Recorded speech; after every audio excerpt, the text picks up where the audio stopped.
Olá, pessoas, eu sou a Tatá e esse é o canal Um Rim Pra Mim. Hoje, como vocês já viram no título, vamos falar sobre câncer de pele em pacientes transplantados. Como alguns de vocês viram no vídeo passado, na minha primeira consulta de pós-transplante que eu fui aqui na Inglaterra, me entregaram uma pastinha com vários panfletos informativos e um deles trazia esse documento que fala bastante sobre o câncer de pele em pacientes transplantados. Eu traduzi, fiz uma tradução livre desse panfleto, vou ler, simplesmente ler aqui para vocês. É autoexplicativo, é super fácil de entender, porém é um assunto muito importante e pouco falado. Eu acredito que nem aqui no canal a gente tenha nada relacionado profundamente sobre esse assunto. Informações sobre câncer de pele para pacientes transplantados. Qual o objetivo desse panfleto informativo? Esse folheto informativo foi feito para ajudar a entender os riscos de desenvolver câncer de pele depois de receber um transplante de órgão. Ele explica a importância de detectar e tratar cedo o câncer de pele. Ele descreve os principais tipos de pré-câncer e aparecimentos cancerígenos de pele, como você pode reduzir o risco de ter câncer de pele e como esse câncer pode ser tratado. Gente, eu percebi enquanto eu estava fazendo a tradução do documento que eles usam muito esse termo, câncer de pele, câncer de pele, câncer de pele, câncer de pele.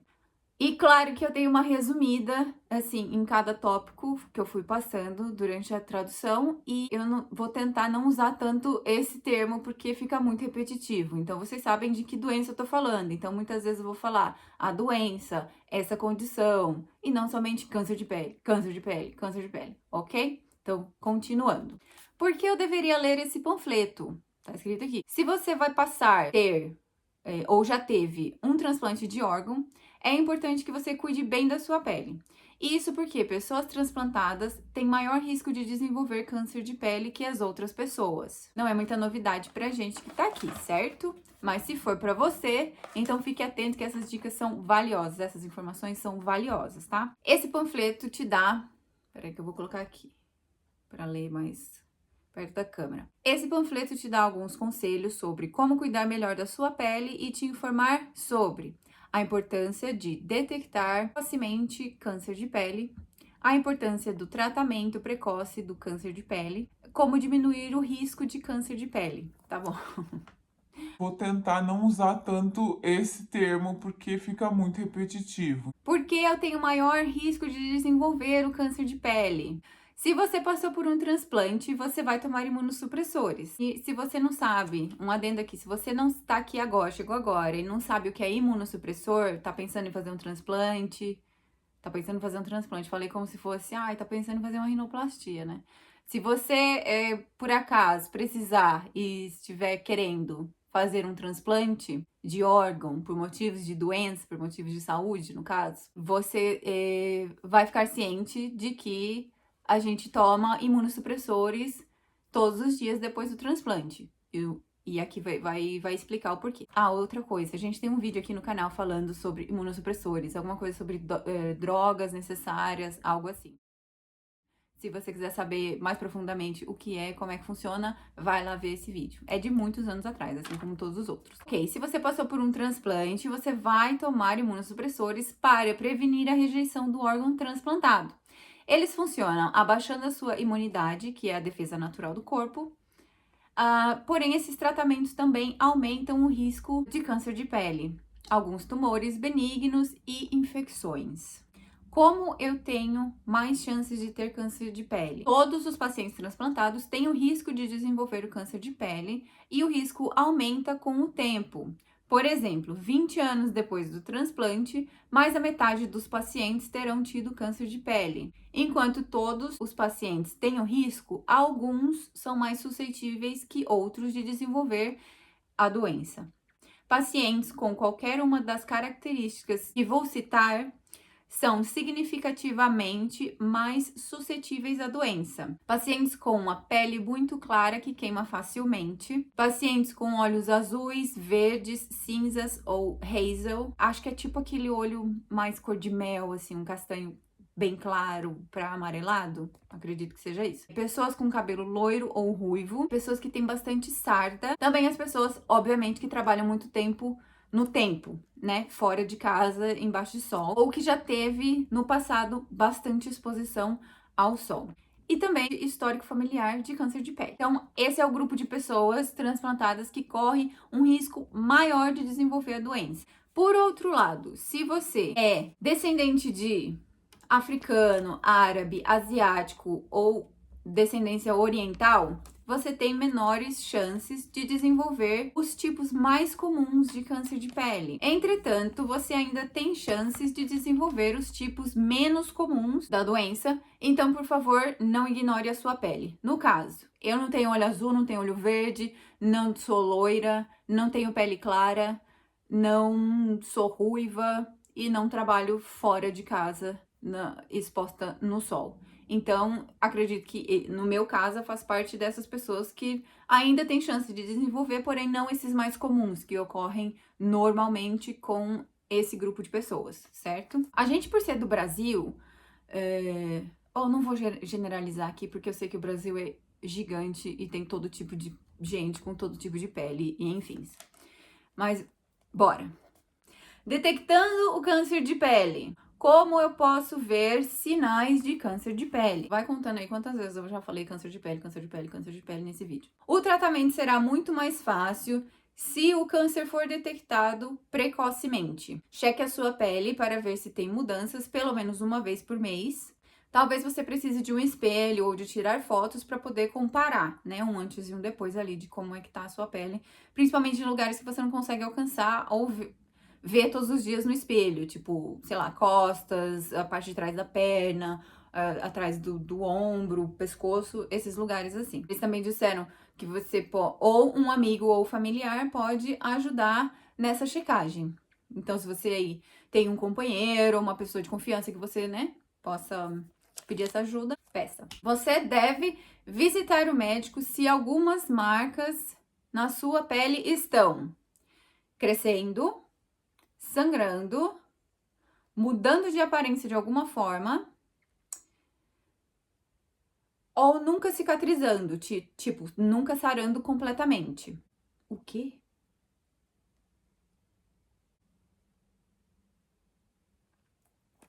Não tô entendendo muito bem a minha letra, mas eu acho que é assim. Agora a gente vai descrever o que ou como o câncer de pele e lesões relacionadas se parecem. Tá, fez sentido, então acho que era isso mesmo. Só pra vocês terem uma noção, essa é a minha letra. Consegue ver?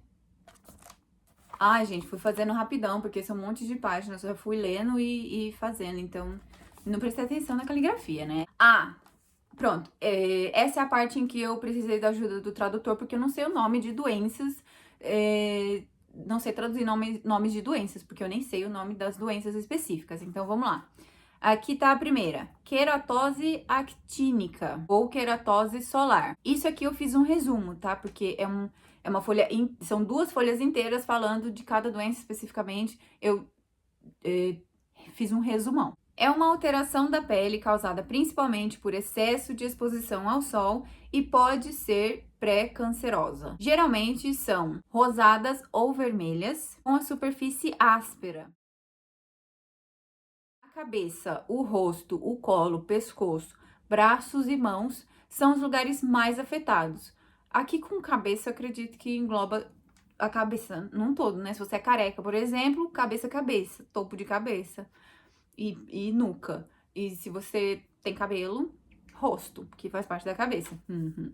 Essa condição talvez seja mais fácil de detectar sentindo, né? Sentindo por tato e não visualizando, não olhando aquilo. Tipo, talvez você consiga detectar algo de diferente porque você sentiu na sua pele alguma coisa de diferente, alguma coisa áspera e um pouquinho rosada assim, e aquele lugar tá áspero, não só olhando. O tratamento precoce pode prevenir a evolução para um câncer de pele. Então, na maioria das vezes, essa condição não se torna cancerígena. A próxima chama carcinoma basocelular ou úlcera de roedor. A maioria desse tipo não são doloridos, ou no caso, não tem dor.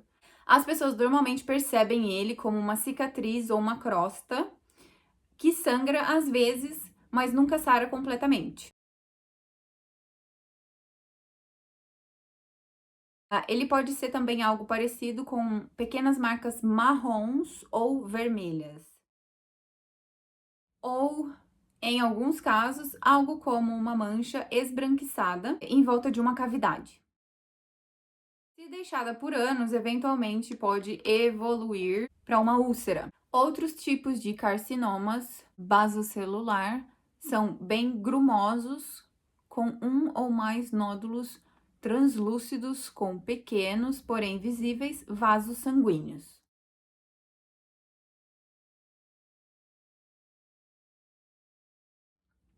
O terceiro tipo, carcinoma espinocelular. Esse geralmente aparece de forma de escamas ou crostas com base vermelha inflamada. Pode parecer uma irritação ou até vir a se tornar uma úlcera sangrenta, uma úlcera que sangra. Aparece frequentemente na cabeça, pescoço, orelhas, lábios, costas, braços e mãos. Ele é 65 vezes mais comum em pessoas transplantadas. E aqui o quarto e último, melanoma. Melanomas são muito raros, mas potencialmente um tipo sério de câncer de pele. Eles são normalmente pontos irregulares, marrom ou preto, o que pode começar com uma já existente pinta, e qualquer alteração em pintas ou pintas novas que apareçam pela primeira vez depois dos 30 anos devem ser avaliadas pelo médico. Lembre-se, se você perceber qualquer mudança na sua pele, seja um machucadinho, uma pinta diferente, você deve mostrar ao seu médico ou ao enfermeiro responsável. Como o câncer de pele é diagnosticado? Se o seu médico acha que aquela marca em sua pele merece ser investigada, um pequeno pedaço daquela área vai ser arrancado, né, para fazer uma biópsia, ou a área completa pode ser removida. Tava escrito lá assim, que vai ser encaminhado para ser analisado em um microscópio. Então, acredito que vai ser enviado para o laboratório para ser examinado e investigado mais profundamente, né?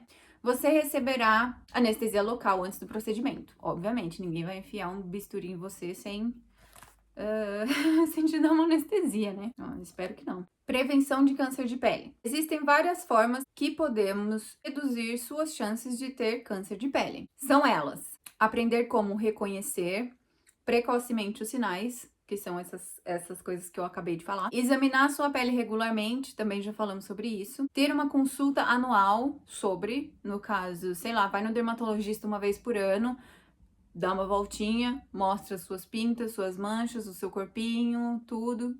E aí ele vai falar, tá tudo normal ou tem alguma coisa que a gente vai ter que examinar aí. Se proteger do sol e de queimaduras. Importante, não fazer uso de bronzeamento artificial. Não fazer uso. Peraí, que esse aqui eu traduzi de um jeito muito literal e ficou esquisito. Não praticar bronzeamento artificial. Naquelas camas que você deita e tem a luz UV e você fica lá queimando como se fosse um bife na chapa. Não façam bronzeamento artificial. Isso pode dar muito ruim. A exposição ao sol é a causa principal de câncer de pele. Mas isso não significa apenas tomar sol. Tipo, vou na praia, vou deitar aqui na cadeira e tomar sol. Primeiro que não, né? Isso não significa apenas tomar sol. Você se expor ao sol cada vez que sai de casa para qualquer atividade, incluindo cuidar do jardim, fazer caminhadas, praticar esporte ao ar livre ou até mesmo dirigir por um tempo maior, por exemplo. O sol pode causar problemas o ano todo e não apenas no verão. Você pode tomar pequenas precauções para proteger a sua pele. Aqui também, resumão, porque era gigante e eu resumi aqui para vocês em apenas uma folhinha. Vamos lá. Aplicar protetor solar com fator de 30 a 50 fps, que tem a maior proteção contra os raios UV, UVA. Usar protetor todos os dias em todas as áreas expostas, especialmente cabeça, rosto, né? Se você for careca, na cabeça também, obviamente. Pescoço, colo, costa, mão e braço. Pescoço, colo, costas, mãos e braços. Se você tiver os dois braços, as duas mãos, usa nos dois. Usar bastante protetor solar antes de sair no sol e reaplicar a cada 2 horas, conforme você estiver exposto. Especialmente quando você sair da piscina ou do banho de mar, qualquer tipo de banho, você sai, você reaplica. Foi nadar, voltou, passou a toalha, reaplica o protetor. Tá, aqui, isso aqui é bem legal, porque é uma das coisas que também eu acabei adaptando na minha vida. Faça o uso do protetor solar parte da sua rotina matinal diária. Vou dar um exemplo do que eu faço. O meu protetor tá literalmente do lado da minha cama. Eu acordo, puxo a gaveta, passo o protetor no rosto. E é isso. E acabou. E pronto. Entendeu? Ah, mas você só passa no rosto, não sei o quê. Porque se eu for sair de casa, eu passo nos braços, na mão, se não tiver frio, se eu não for usar, né, muita roupa e tal, eu passo nas áreas que ficam expostas. Mas diariamente, todo santo dia, eu acordo e passo protetor. Pra provar que eu não estou mentindo, tá aqui, ó. Esse é o protetor que eu uso, fator 50. Ah, mas esse não é específico de rosto. Tá, não me importa. É um protetor solar fator 50 e ele tem essa proteçãozinha aqui que fala lá, né, de raios UV, tararara. Não importa, qualquer protetor solar que você tiver já é alguma coisa, tá? Todos os dias, pelo menos no rosto. Pelo menos. É o mínimo, tá? Todo mundo. Principalmente a gente que é transplantado e tem imunidade baixa. Use roupas que te protegem do sol, como manga longa, chapéu e, se possível, principalmente para quando for de férias na praia, piscina, esses lugares assim, considera comprar roupas que tenham proteção, que tem aquele tecido que vem com proteção UV. Essas roupas são incríveis e elas realmente protegem a pele de uma maneira muito mais eficaz. Gente, isso daqui é um panfleto entregue para as pessoas transplantadas aqui da Inglaterra. Diferente do Brasil, o tempo aqui, né, verão, outono, inverno, é um pouco diferente, né? Mas a gente adapta. E é claro que isso é intuitivo. Você mora no Brasil, você mora independente de onde você estiver, você vai adaptando essas informações, essas dicas para o seu cotidiano, da maneira que você achar melhor. Nossa, mas tá muito calor, eu vou usar manga longa? Olha, depende. Se você vê aquelas pessoas que andam no deserto, que vivem nesses lugares desérticos, eles estão sempre cobertos dos pés à cabeça. Dos pés à cabeça? Da cabeça aos pés. Só quero dizer, faça o melhor que você pode por você, pela sua saúde, pela sua pele, tá? Se você quiser usar mangas longas, calças longas, vestidos longos, faça o que quiser, mas tenta se proteger. Se você for sair com partes da sua pele exposta, passe bastante protetor, não custa nada. Aliás, eu sei que custa, porque protetor é caro, mas vale a pena. Aqui, tente planejar as suas atividades fora de casa, evitando exposição entre 11 da manhã e 3 da tarde. Eu coloquei entre parênteses isso aqui na Inglaterra, porque eu me lembro que no Brasil eu sempre ouvia em propagandas, inclusive na escola, que falavam pra gente. A gente escuta na escola, dos pais, na televisão, em todos os lugares. Evite exposição excessiva ao sol a partir das 9 até as 4 da tarde. Então, o que eu acabei de falar, cada lugar é diferente, você adapta da maneira que você sabe que é melhor. E vá para a sombra antes de ficar vermelho ou de começar a se queimar no sol. Então, não espere você virar um camarão para você ir para a sombra, para você abrir um guarda-sol.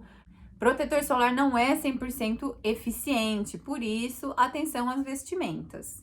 Lembre-se que o sol, no inverno, como por exemplo, numa férias esquiando, pode ter muita exposição de raios UV, como no verão. Aqui o próximo tópico, estamos quase acabando, tá? Não fique tomando sol. E mais uma vez, eles falam aqui para nunca usar camas de bronzeamento artificial ou lâmpadas UV. Talvez valha a pena suplementar. Atenção, talvez valha a pena suplementar com vitamina D, os comprimidos de vitamina D, esses que vêm de supermercado, ali nas prateleirinhas da farmácia mesmo, normalzinho, já que evitando tomar o sol pode reduzir os níveis de vitamina D. Óbvio que isso é depois de você conversar com o seu médico. Tratamento de câncer de pele. O câncer de pele tem cura? A maioria dos cânceres de pele, se tratado precocemente, pode ser curado. O tratamento pode ser mais complicado se for negligenciado por muito tempo, ou se for em uma área do corpo muito estranha, como tipo orelha, perto aqui do olho, nos cantinhos do olho, e também nariz. Eu acho que essas são as áreas que poderiam ser um pouco mais desafiadoras para o tratamento. E dependendo dos casos, do tipo de câncer, ele pode se espalhar, e aí é o que eles chamam de metástase, pode se espalhar para glândulas linfáticas ou outros órgãos. Como pode ser tratado? Quais são os tipos de tratamento para câncer de pele? Vamos lá, existe cirurgia, né, que é com anestesia local e a remoção daquela pequena área. Tudo isso aqui eu resumi também, tá, gente? Curetagem e cauterização, que é a raspagem, essa é a curetagem, então, raspagem daquela área. Cauterização é como se fosse queimar para cicatrizar aquela área ali, fazer uma cauterização, selar aquela área, né, depois da curetagem. Tem também a crioterapia, que é congelar com nitrogênio, basicamente. Assim, resumidamente, é isso. É normalmente mais utilizado para aqueles tipos de verruguinhas, câncer em forma de verruguinhas e afins, que são mais puff, assim, né? Existem também alguns tipos de cremes que podem ser utilizados, dependendo do tipo de câncer. Existe também uma coisa chamada terapia fotodinâmica, que é basicamente envolve a aplicação de creme, que deixa lá por algumas horas, e aí depois usa uma luz que destrói a parte cancerígena na pele. Também é resumido isso aqui, tá? Pode ser um pouco mais complicado que isso, eu só fiz um resumo. Então lembre-se, a maioria do câncer de pele pode ser tratado se você seguir as seguintes regras básicas: checar a sua pele, reportar ao médico caso você veja alguma coisa diferente na sua pele, sempre se proteger do sol e não usar camas de bronzeamento artificial. Gente, basicamente foi isso. Eu queria saber a opinião de vocês sobre esse vídeo. As informações foram úteis? Tem alguma coisa que eu falei que vocês não sabiam? Então, se você achou qualquer informação desse vídeo importante, útil, curte o vídeo para que alcance mais pessoas. E também deixa seu comentário aí embaixo dos seus pensamentos sobre isso. E eu queria saber se algum de vocês, se ainda tem alguém assistindo esse canal, eu quero saber se alguém já teve alguma experiência com câncer de pele ou conhece alguém que tenha ou que teve e passou por alguma dessas experiências. Gostaria muito de ler o seu relato sobre isso. E por hoje é isso. Tchau!